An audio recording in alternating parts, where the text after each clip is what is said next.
తులసి లక్ష్మీ శ్రీనివాస్ల ఇంటికి వెళ్తుంది. అమ్మా అని తులసి పిలవగానే, అమ్మా తులసి రా అంటూ లక్ష్మీ శ్రీనివాస్ ఇద్దరు దగ్గరికి వస్తారు.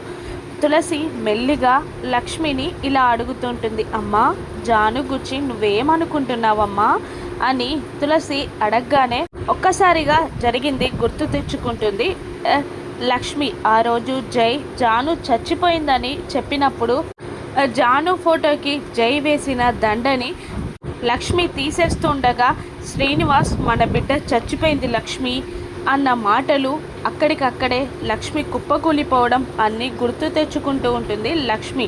ఒక్క నిమిషంలో తేరుకొని తులసితో ఇలా సమాధానం చెప్తూ ఉంటుంది, అది ఎక్కడున్నా చల్లగా బ్రతికే ఉంటుందని, చల్లగా ఉంటుందన్న నమ్మకంతోనే నేను బ్రతుకుతున్నానమ్మా. ఎప్పుడైనా ఏ టైంలోనైనా అది మన కోసం వచ్చేస్తుందమ్మా.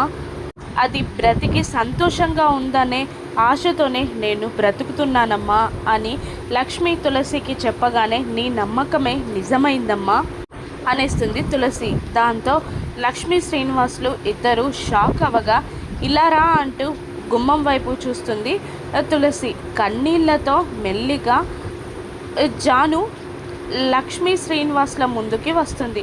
జానుని చూసి లక్ష్మీ శ్రీనివాస్ ఇద్దరు షాక్ అవుతారు. లక్ష్మీ శ్రీనివాస్ల దగ్గరికి వచ్చిన జానుని జై వదిలిపెడతాడా, లేదంటే మళ్ళీ పంజరంలో బంధిస్తాడా? ఈసారి జాను ఎలా తప్పించుకుంటుందో రాను ఎపిసోడ్స్లో చూద్దాం. Thank you for watching.